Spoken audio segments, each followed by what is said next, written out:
Vous avez sûrement entendu sur internet plusieurs personnes vous recommander justement de faire très attention au temps que vous passez à dormir. J'ai fait ma propre expérience, donc j'ai testé pendant plus d'un mois à dormir seulement 4 heures par nuit et le reste du temps m'organiser de manière à être productif, efficace, travailler, produire des résultats. Je vais vous faire le retour par rapport à tout ça, je vais vous donner un petit peu l'avant-après. Qu'est-ce que ça a impliqué aussi bien au niveau du positif que du négatif, comme ça vous savez dans quoi vous vous mettez les pieds. Je pense que le contenu de cette vidéo est très pertinent, ça va vous faire gagner beaucoup de temps et d'énergie. Et des informations bien sûr qui sont concrètes. Donc maintenant que ça c'est dit, on va commencer tout de suite par la partie donc avant de commencer ces 4 heures de sommeil par nuit. Donc je vais vous expliquer ce que je faisais avant, comment je travaillais avant, comment je m'organisais avant. Puis ensuite, qu'est-ce que j'ai mis en place de manière à réduire mes nuits.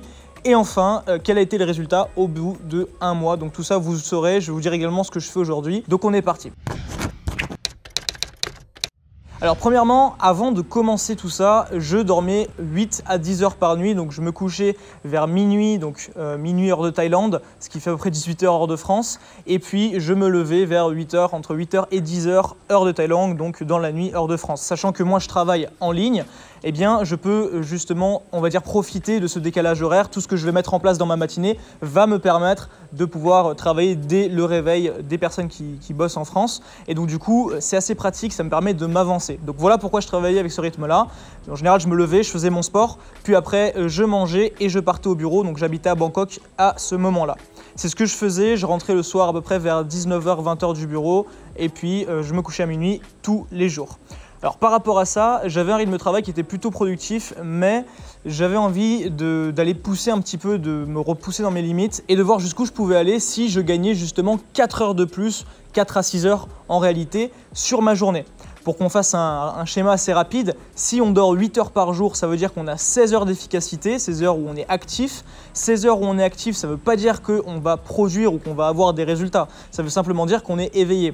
Donc moi, sur 16 heures, je savais que j'avais plus ou moins 12 heures où je travaillais et peut-être 5-6 heures où j'étais vraiment très productif, où j'apportais vraiment de la valeur à mon business et à mes activités. Alors par rapport à ça, j'ai décidé justement de me lancer dans ces nuits de 4 heures. La première chose que j'ai mis en place pour ça, ça a été de faire des micro-siestes dans la journée. Donc là au bureau, ça peut paraître un peu bizarre quand je faisais une micro-sieste. Les personnes qui travaillaient avec moi ne comprenaient pas vraiment, mais c'était très important parce que ça me permettait justement de me recaler un petit peu différemment et de créer un nouveau rythme de sommeil. Donc en fait, j'étais en train de me décaler volontairement. Qu'est-ce que j'appelle une micro-sieste? Eh bien, c'est une sieste de 15 à 30 minutes grand maximum. Je préfère les faire de 20 minutes. Ça permet simplement de reposer son cerveau sans se fatiguer, sans rentrer dans un cycle de sommeil réparateur ou un cycle de sommeil où justement on va commencer un petit peu à se déconnecter, etc. Donc ça permet en fait de recharger les batteries. Et de cette manière, j'ai pu créer de nouveaux cycles de sommeil. Donc là, c'est vraiment comment j'ai fait pour raccourcir mes nuits.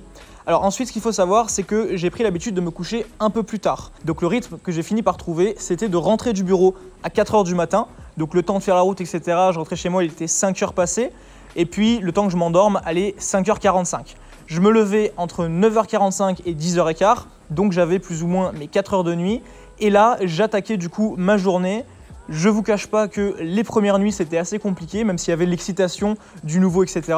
Mais puis après j'ai assez rapidement pris le pli, surtout que pendant cette période j'avais une grosse période de travail et j'étais du coup sur des objectifs qui me motivaient énormément.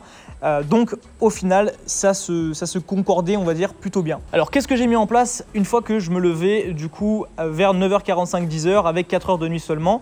Eh bien, je commençais directement ma journée par du sport. Donc là, j'habitais, comme je vous l'ai dit, à Bangkok. J'avais tout dans mon condo. C'était très important de pouvoir avoir la salle dans mon lieu de résidence, mon lieu de vie, une piscine également. Donc ça, c'était vraiment très, très intéressant. Je gagnais beaucoup de temps. Je me levais, j'allais faire du sport. Je me douchais à l'eau froide pour me remettre un petit peu de l'énergie. Je prenais juste à la supérette en bas de chez moi de quoi manger et je prenais le bateau en fait parce que j'habitais, pour ceux qui connaissent, sur Chao Phraya, donc c'est la rivière à Bangkok qui traverse un petit peu une partie de la ville et ça me permettait d'aller rejoindre du coup mon bureau, de prendre le tram, etc. Donc j'arrivais au bureau, il était plus ou moins 11h, il y avait à peu près 1 heure de trajet et de 11h jusqu'à 16h, 17h à peu près, je ne mangeais pas à part la petite collation que je prenais le matin, de manière en fait à pouvoir être très concentré sur mon travail. Alors ça, c'est un sujet de vidéo que j'aimerais détailler un petit peu plus tard, ça s'appelle le fasting, ou du moins, il y a 2 formes de fasting, l'intermittent fasting et le fasting. Si ça vous intéresse, dites-le moi en commentaire. Donc là, c'est un petit peu réguler sa façon de manger et décaler ses repas de manière à pouvoir être très concentré. Donc ce que je disais, c'est que à 17 h plus ou moins, je prenais ma pause, je mangeais. Et là, du coup, l'astuce, c'était de manger quelque chose qui n'était pas lourd, donc simplement des nouilles, des choses comme ça.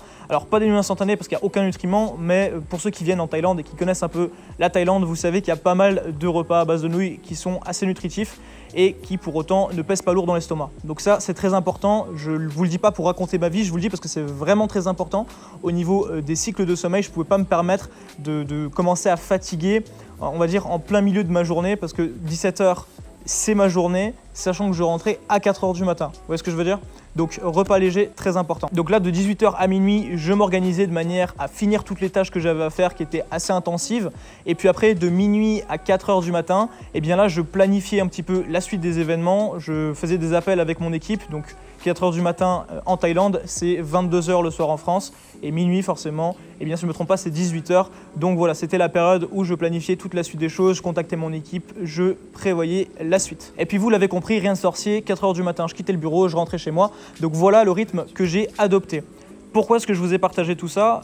Tout simplement parce que maintenant vous avez 2 points d'ancrage, 2 points de comparaison. Vous saviez mon mode de vie avant ça et puis mon mode de vie après ça. Maintenant on va parler des résultats concrets au niveau de la santé, de l'efficacité, de mon sentiment de bonheur et de bien-être et également des finances, donc au niveau de la répercussion financière sur mes activités. Qu'est-ce que ça a engendré? Comme ça on aura fait le tour avec tous les tenants, les aboutissants. Juste avant qu'on passe à la suite, pensez à bien exploser le pouce bleu. Vous savez comment ça marche avec YouTube. Posez un pouce bleu, ça vous prend 1 seconde et ça nous permet de développer la communauté, de pousser cette vidéo en avant dans l'algorithme. Ce serait vraiment super de votre part. Merci à ceux qui jouent le jeu et puis maintenant on passe aux conclusions avec les avant-après.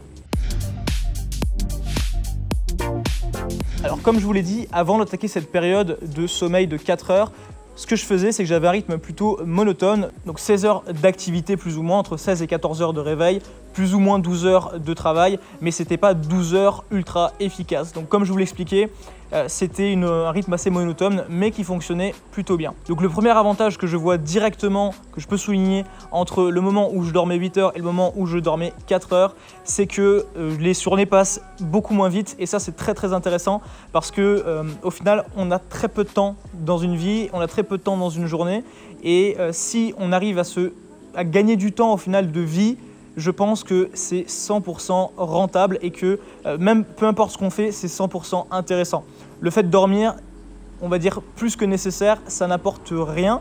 Et je ne dis pas que dormir 4 heures, c'est suffisant pour tout le monde. Attention, je vais vous mettre après en contraste les effets négatifs que j'ai eus.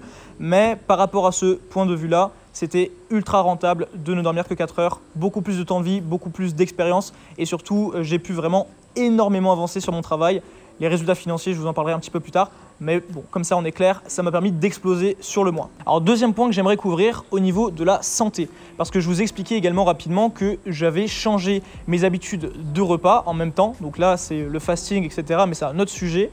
Et je faisais également des micro-siestes. Donc les micro-siestes qui permettent tout simplement de recharger les batteries et de ne pas finir comme un légume, comme un zombie à la fin de la journée. Donc très très important à ne pas négliger. Au niveau de la santé, j'ai eu 2 choses très positives. Premièrement, j'étais beaucoup plus organisé dans mon esprit parce que j'avais ma mission, j'avais mon réglage, on va dire, j'étais réglé comme une horloge, je savais à quelle heure je devais faire ça, à quelle heure je devais faire ça, etc. Et du coup, c'était très intéressant parce que ça me permettait d'éviter de penser à ce que j'avais à faire. Donc ça, très très bon, que du positif. Deuxième chose sur ma santé, eh bien, j'ai pu me pousser dans mes retranchements et au niveau des objectifs physiques, au niveau du sport, étrangement, j'ai progressé au niveau de mes objectifs personnels. Alors attention, je cherche pas à être un bodybuilder, c'est pas du tout ça l'idée, mais tout simplement à optimiser mon corps, optimiser mon cerveau de manière à pouvoir vivre de la meilleure façon. Donc ça, c'était mes objectifs et c'est toujours mes objectifs et ça marchait très bien à ce moment-là. Alors maintenant, on va rentrer dans le négatif parce que le négatif, il y en a eu et ça, je ne peux pas le négliger, je dois être transparent avec vous et je vais vous partager justement tous les passages négatifs que j'ai pu subir. Premièrement, négatif au niveau du social.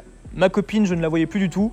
Donc en fait, moi quand je rentre à 4 h du matin chez moi, eh bien elle dort. Et quand je pars à 10 h chez moi, donc je me lève et puis je pars au sport, elle est déjà partie au travail. Donc je la voyais plus du tout. C'était assez compliqué au niveau du social à gérer et j'ai pas pu continuer. Et ça a été justement une des raisons pour laquelle j'ai arrêté de prendre ce rythme-là.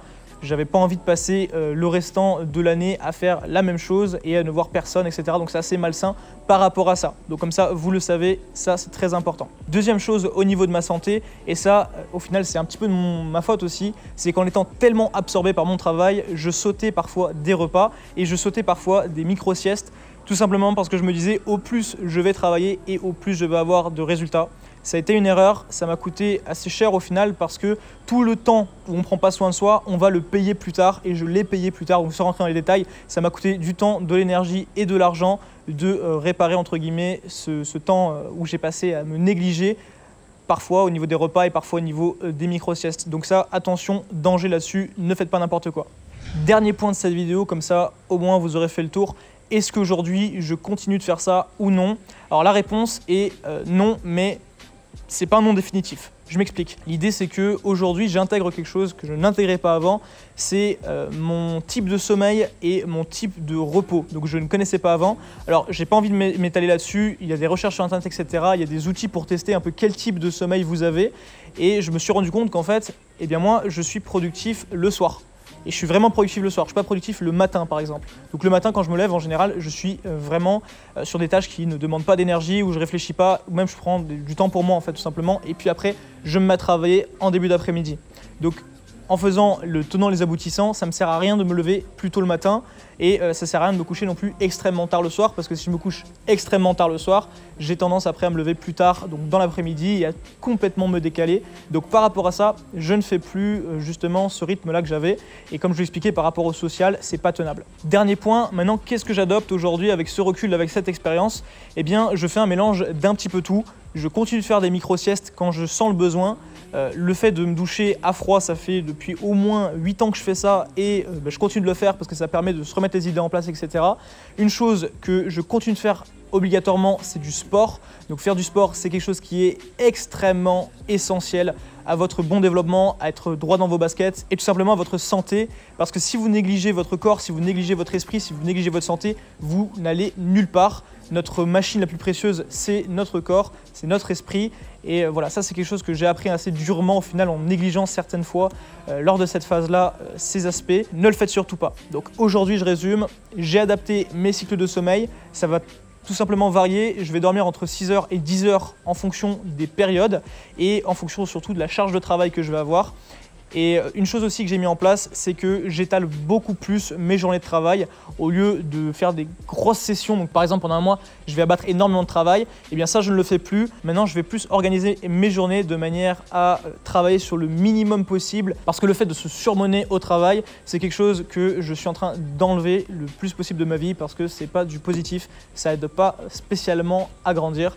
Je préfère m'entourer des personnes qui me motivent, je préfère m'entourer de personnes qui me poussent et en plus de caler mon rythme de sommeil, mon rythme de vie sur un rythme on va dire un peu plus normal de manière à pouvoir avoir une vie sociale à côté et vraiment m'épanouir, pas que dans le business en fait. Donc voilà un petit peu mon retour par rapport à tout ça. Dites-moi ce que vous en avez pensé, dites-moi combien d'heures vous dormez par nuit également en commentaire et ce que vous avez prévu de faire pour la suite. C'est très important de vous tenir comptable, donc j'attends vos commentaires. Je vous remercie pour votre visionnage. Pour ceux qui ne souhaitent pas rater de vidéo, abonnez-vous, activez la cloche de notification. Et puis dans tous les cas, on se retrouve très prochainement pour une nouvelle vidéo sur YouTube. C'est Axel, portez-vous bien et surtout, prenez soin de vous.